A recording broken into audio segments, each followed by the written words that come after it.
2 subject 3 ಸಬ್ಜೆಕ್ಟಲ್ಲೂ ಅವರು ಏನಾದರೂ ಪಾಸಿಂಗ್ ಬರೋಂಗಿದ್ರೆ ಮುಂಚೆ ಏನಿತ್ತು ಅದೇ ರೂಲ್ಸ್, ಮತ್ತೆ ಕನ್ಫ್ಯೂಷನ್ ಮಾಡ್ಕೊಳ್ಳೋದು ಬೇಡ. ಲಾಸ್ಟ್ ಟೈಮ್ ಕೊಟ್ಟಿರ್ತಕ್ಕಂಥ ಗ್ರೇಸ್ ಮಾತ್ರ ತೆಗೆದಿದೆ, 33ಕ್ಕೆಲ್ಲ ಬರೋದಿಲ್ಲ. ಅದು ಏನು 2023ಗಿಂತ ಮುಂಚೆ ಏನಿತ್ತು ಅದೇ ಇರ್ತದೆ. ಸರ್, ಅಲ್ಪಸಂಖ್ಯಾತರ ಮುಖಂಡರಿಗೆ ಒಂದು ಆಗ್ರಹ ಮಾಡ್ತಾರೆ ಸರ್, ಹಿಜಾಬ್ ವಿಚಾರದಲ್ಲಿ ಪರೀಕ್ಷೆ ಬರಲಿಕ್ಕೆ ಒಂದು ಸ್ಪಷ್ಟನೆ ಕೊಡಲಿ ಶಿಕ್ಷಣ ಇಲಾಖೆ ಅಂತ. ನಾವು ಕೊಡೋಕ್ಕಾಗಲ್ಲ, ಕೋರ್ಟಲ್ಲಿದೆ. ನೆಕ್ಸ್ಟ್ ಕೇಳಿ, ಕೋರ್ಟಲ್ಲಿದ್ದರೆ ನಾವು ಕೊಡೋಕ್ಕಾಗಲ್ಲ. ಹಾಂ, ಚಿಕ್ಕಿ ನಿಲ್ಲಿಸಾಯಿತು. ಬಾಳೆಹಣ್ಣು ಮತ್ತು ಮೊಟ್ಟೆ, ಸೊ ಇದೆಲ್ಲ ಕಡೆ ಸರಿಯಾಗಿ ಕ್ಲೀನ್ ಆಯ್ತು. ಈಗ ಅದು ಎಲ್ಲರೂ ಕೂಡ SDMC ಅವರು ಕಂಪ್ಲೇಂಟ್ ಮಾಡಿದರು, ಬೇರೆಯವರು ಪೋಷಕರು, ಮತ್ತು ಮಕ್ಕಳಿಗೆ ಅದು ಹೆಲ್ತಿ ಇರಲಿಲ್ಲ, ಒಳ್ಳೆ ಆರೋಗ್ಯಕ್ಕೂ ಕೂಡ ಇದಾಗೋದು.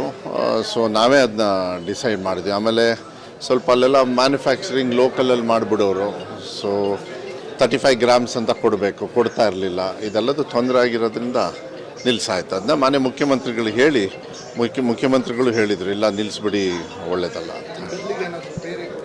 ಇಲ್ಲ, ಬಾಳೆಹಣ್ಣು ಈಸ್ ವೆರಿ ಗುಡ್, ಬಟ್ ಇದು ಸುಮ್ಮನೆ ಮಿಕ್ಸ್ ಮಾಡಿ ಹಾಳು ಮಾಡಿಬಿಟ್ರೆ ಮತ್ತು ಮಕ್ಕಳಿಗೆ ಅದು ಹೆಲ್ತಿಗೆ ಎಫೆಕ್ಟ್ ಆಗ್ತದೆ. ನಾವು ಕೊಡೋದು ಅವ್ರಿಗೆ ಪೌಷ್ಟಿಕತೆಗಿದ್ದಾಗ ಅದಕ್ಕೆ ಅನುಗುಣವಾಗಿ ಕೊಡ್ತಕ್ಕಂಥ ಕೆಲಸವನ್ನು 25ನೇ ತಾರೀಕು ಅದು ಅದೇ ಸೇಮ್ ಇದನ್ನು. ಮತ್ತು ಇಲ್ಲಿ ಚೆನ್ನಿ ಅವರಿಗೆ ಮತ್ತು ನಮ್ಮ MLC ಅವರು ಮತ್ತು ಇಲ್ಲಿ ಲೋಕಲ್ ಅವರು ಯಾರ್ಯಾರಿದೆ ಲೀಡರ್ಸಿಗೆಲ್ಲ ಹೇಳಿದೆ, ಅವರಿಗೂ ಕೂಡ ಹೇಳಿದೆ. ಬಂದು ಏನಿಲ್ಲ, ನಾನೇ ಅವತ್ತು ಹೋಗಿದ್ದೆ. ಈಗ ಸದ್ಯಕ್ಕೆ ಸ್ವಲ್ಪ ರೋಡು ಮತ್ತು ಕಂಬದ್ದು ಹಾಕಿಬಿಟ್ಟು ಪರ್ಮನೆಂಟ್ ಸೊಲ್ಯೂಷನ್ಸಿಗೆ ಕುಡಿಯೋ ನೀರಿಗೂ ಮ್ಯಾನೇಜ್ ಮಾಡ್ತಾಯಿದ್ದೀವಿ. ಸ್ವಲ್ಪ ಒಂದು 5-10 ದಿವಸ ಹೆಚ್ಚು ಕಮ್ಮಿ ಕೆಲಸ ಆಗ್ಬೋದು, ಅವರೆಲ್ಲ ಹೋಗಿ ಸೆಟ್ಲ್ ಆಗೋಷ್ಟಿಗೆ ಸರಿ ಆಗ್ತದೆ. ಬಟ್ ಪರ್ಮನೆಂಟ್ ಸೋರ್ಸ್ ಬೇಕಲ್ಲಿಗೆ. ಈಗ ಟೆಂಪ್ರವರಿಗೆ ನೋ ಪ್ರಾಬ್ಲಮ್, ಕರೆಂಟಿಗೂ ನೋ ಪ್ರಾಬ್ಲಮ್, ಬಟ್ ಪರ್ಮನೆಂಟಾಗಿ ಒಂದು ಕಡೆಗೆ ಮಾಡಿಕೊಡ್ಬೇಕಲ್ಲ. ಅದ್ರದ್ದು ಜಮೀರ್ ಅವ್ರು ಬಂದಾಗ ಸ್ವಲ್ಪ ಜಾಸ್ತಿ ದುಡ್ಡು ನಾನು ವ್ಯವಸ್ಥೆ ಮಾಡಿಕೊಡ್ತೀನಿ ಅಂತ ಹೇಳಿದ್ದಾರೆ, ಮಾಡ್ತಾರೆ, ಅದೇನು ತೊಂದರೆ ಇಲ್ಲ. ನಾನು ಅವತ್ತು ಹೇಳಿದ್ನಲ್ಲ, ನಾನು ಸುಮಾರಷ್ಟು ಹೊಸ ಕಾರ್ಯಕ್ರಮಗಳನ್ನು ಕಲಿಕೆಗೆ ಸ್ವಲ್ಪ ಒತ್ತನ್ನು ಕೊಡ್ತಾಯಿದ್ದೀವಿ. ಯಾಕಂದರೆ ಟೀಚರ್ಸ್ನು ರಿಕ್ರೂಟ್ಮೆಂಟು ಮಾಡಬೇಕು, ಮುಂಚೆನೂ ಮಾಡಿದ್ವಿ, ಅದಾದಮೇಲೆ ಇನ್ನೂ ಜಾಸ್ತಿ ಮಾಡಬೇಕು ನಾವು ರಿಕ್ರೂಟ್ಮೆಂಟು. ಮತ್ತು ಬೈಲಿಂಗ್ವಲ್ ಸ್ಕೂಲ್ಸು ಮತ್ತು LKG UKG ಮತ್ತು ಕಲಿಕೆಗೆ ಸ್ವಲ್ಪ ಒತ್ತನ್ನು ಕೊಡ್ತಕ್ಕಂಥ, ಅಂದರೆ ಸ್ವಲ್ಪ ಪ್ಲ್ಯಾನಿಂಗ್ ಅವರಿಗೆ ಹೇಳ್ಕೊಡ್ತಕ್ಕಂಥ ನೀತಿ ಏನಿದೆ ಅದಕ್ಕೆ ಭಾಳ ಇನಿಷಿಯೇಟಿವ್ಸ್ನ primary school, middle school, high school ಮತ್ತು PUC ಅಂತ ಬೇರೆ ಬೇರೆ ಹಂತದಲ್ಲಿ ನಾವು ಮಾಡ್ತಾಯಿದ್ದೀವಿ. ಆಮೇಲೆ ಸ್ಕಿಲ್ಲೆಟ್ ಸ್ಕೂಲ್ ಅಂಥೇಳಿ ಸ್ಟಾರ್ಟ್ ಮಾಡ್ತಾಯಿದ್ದೀವಿ. ಸ್ಕಿಲ್ಲೆಟ್ ಸ್ಕೂಲ್ ಅಂದರೆ ಅವರಿಗೆ ಸ್ವಲ್ಪ ಕೌಶಲಾಭಿವೃದ್ಧಿ ಇದನ್ನು ಕೂಡ ಸ್ವಲ್ಪ ಬರಬೇಕು, ಸ್ಕಿಲ್ಸ್ ಬಗ್ಗೆ ಎಲ್ಲ ಸ್ವಲ್ಪ ತರಬೇತಿ ಸಿಗಲಿ ಅಂಥೇಳಿ ಅದನ್ನು ಕೂಡ ನಾವು ಮಾಡ್ತಾಯಿದ್ದೀವಿ. ಹಾಂ, ಮೇಯ್ನ್ಲಿ ನನಗೆ ಬೇಕಾಗಿರೋದು ಟೀಚರ್ ರಿಕ್ರೂಟ್ಮೆಂಟಿಗೆ ರೂಮ್ಸು, ಇವೆರಡಕ್ಕೆ ಜಾಸ್ತಿ ಅನುದಾನ ಕೊರತೆ ಕಾಣಿಸುತ್ತೆ. ಯಾಕೆಂದರೆ ಅದು ಹಿಂದೆಯಿಂದ ಇಷ್ಟು ವರ್ಷ ಕೊರತೆ ಕೊಟ್ಟು ಬಂದುಬಿಟ್ಟಿದ್ದಾರೆ. ಸೊ ಅದನ್ನು ಮೇಲ್ದರ್ಜೆಗೆ ತರಬೇಕಂದ್ರೆ ಎವ್ರಿ ಇಯರು ಯಾರು ರಿಟೈರ್ಡ್ ಆಗ್ತಾರೆ ಅದ್ರ ಜೊತೆ ಇನ್ನೂ ಸ್ವಲ್ಪ ಎಕ್ಸ್ಟ್ರಾ ಜನರು ಸಿಕ್ಕರೆ ಅದನ್ನು ಇನ್ನೊಂದು 5-6 ದಿವಸದೊಳಗೆ ಪೂರ್ಣ ಮಾಡ್ತಕ್ಕಂಥ ಕೆಲಸವನ್ನು ಆಗ್ತದೆ. ಮತ್ತು ಕಲ್ಯಾಣ ಕರ್ನಾಟಕ ಭಾಗದಲ್ಲಿ ಸುಮಾರು 80% ಎಲ್ಲ ಟೀಚರ್ಸ್ನ ರಿಕ್ರೂಟ್ಮೆಂಟ್ ಮಾಡೋದಕ್ಕೆ ಆಗಲೇ ಪರ್ಮಿಷನ್ ಸಿಕ್ಕಿದೆ.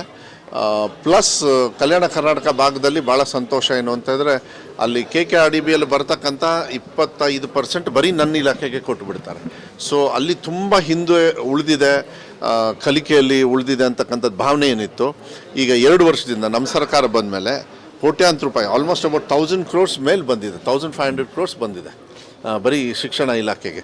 ಸೊ ಪ್ರಗತಿ ಇನ್ಫ್ರಾಸ್ಟ್ರಕ್ಚರ್ ವೈಸು ಮತ್ತು ಕಲಿಕೆಯಲ್ಲಿ ಜಾಸ್ತಿ ಸ್ಪೀಡಾಗಿ ತೊಗೋಬೇಕು. ಅದೇನು ಕೊರತೆ ಇತ್ತು ನಮ್ಮ ರಾಜ್ಯದ ಸಮಾನತೆ ತೊಗೊಂಡಾಗ ಅದನ್ನು ಮುಂಚೂಣಿಗೆ ತರ್ತಕ್ಕಂಥದ್ದು ವ್ಯವಸ್ಥೆನ ನಮ್ಮ ಈ ಪೀರಿಯಡಲ್ಲಿ ಮುಗಿದೋಗ್ಬಿಡುತ್ತೆ.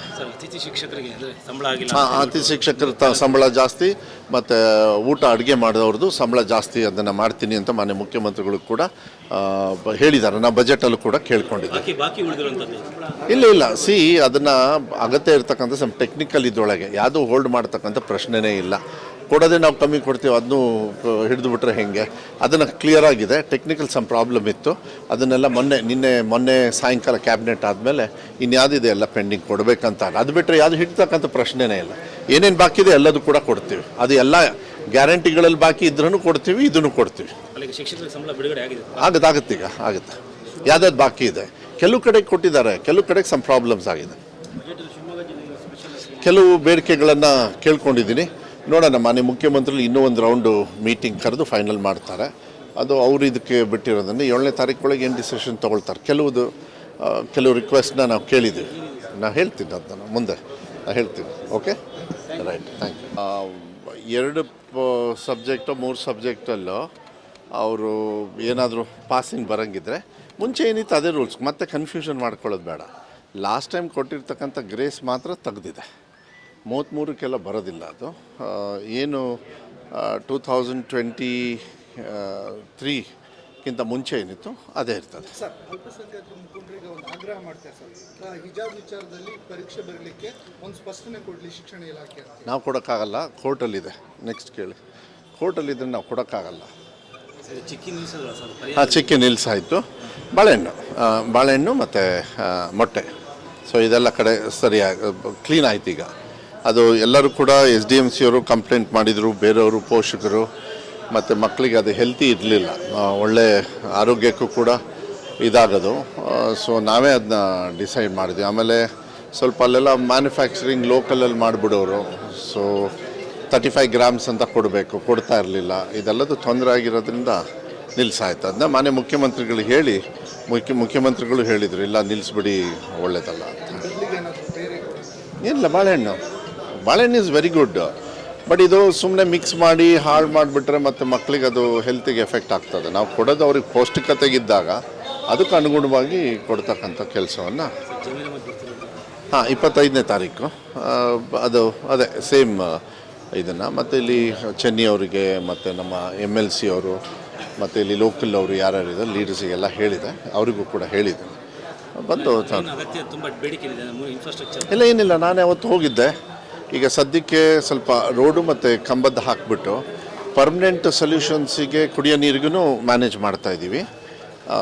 ಸ್ವಲ್ಪ ಒಂದು 5-10 ದಿವಸ ಹೆಚ್ಚು ಕಮ್ಮಿ ಕೆಲಸ ಆಗ್ಬೋದು. ಅವರೆಲ್ಲ ಹೋಗಿ ಸೆಟ್ಲ್ ಆಗೋಷ್ಟಿಗೆ ಸರಿ ಆಗ್ತದೆ. ಬಟ್ ಪರ್ಮನೆಂಟ್ ಸೋರ್ಸ್ ಬೇಕಲ್ಲಿಗೆ. ಈಗ ಟೆಂಪ್ರವರಿಗೆ ನೋ ಪ್ರಾಬ್ಲಮ್, ಕರೆಂಟಿಗೂ ನೋ ಪ್ರಾಬ್ಲಮ್, ಬಟ್ ಪರ್ಮನೆಂಟಾಗಿ ಒಂದು ಕಡೆಗೆ ಮಾಡಿಕೊಡ್ಬೇಕಲ್ಲ. ಅದ್ರದ್ದು ಜಮೀರ್ ಅವ್ರು ಬಂದಾಗ ಸ್ವಲ್ಪ ಜಾಸ್ತಿ ದುಡ್ಡು ನಾನು ವ್ಯವಸ್ಥೆ ಮಾಡಿಕೊಡ್ತೀನಿ ಅಂತ ಹೇಳಿದ್ದಾರೆ, ಮಾಡ್ತಾರೆ, ಅದೇನು ತೊಂದರೆ ಇಲ್ಲ. ನಾನು ಅವತ್ತು ಹೇಳಿದ್ನಲ್ಲ, ನಾನು ಸುಮಾರಷ್ಟು ಹೊಸ ಕಾರ್ಯಕ್ರಮಗಳನ್ನು ಕಲಿಕೆಗೆ ಸ್ವಲ್ಪ ಒತ್ತನ್ನು ಕೊಡ್ತಾಯಿದ್ದೀವಿ. ಯಾಕಂದರೆ ಟೀಚರ್ಸ್ನು ರಿಕ್ರೂಟ್ಮೆಂಟು ಮಾಡಬೇಕು, ಮುಂಚೆನೂ ಮಾಡಿದ್ವಿ, ಅದಾದಮೇಲೆ ಇನ್ನೂ ಜಾಸ್ತಿ ಮಾಡಬೇಕು ನಾವು ರಿಕ್ರೂಟ್ಮೆಂಟು.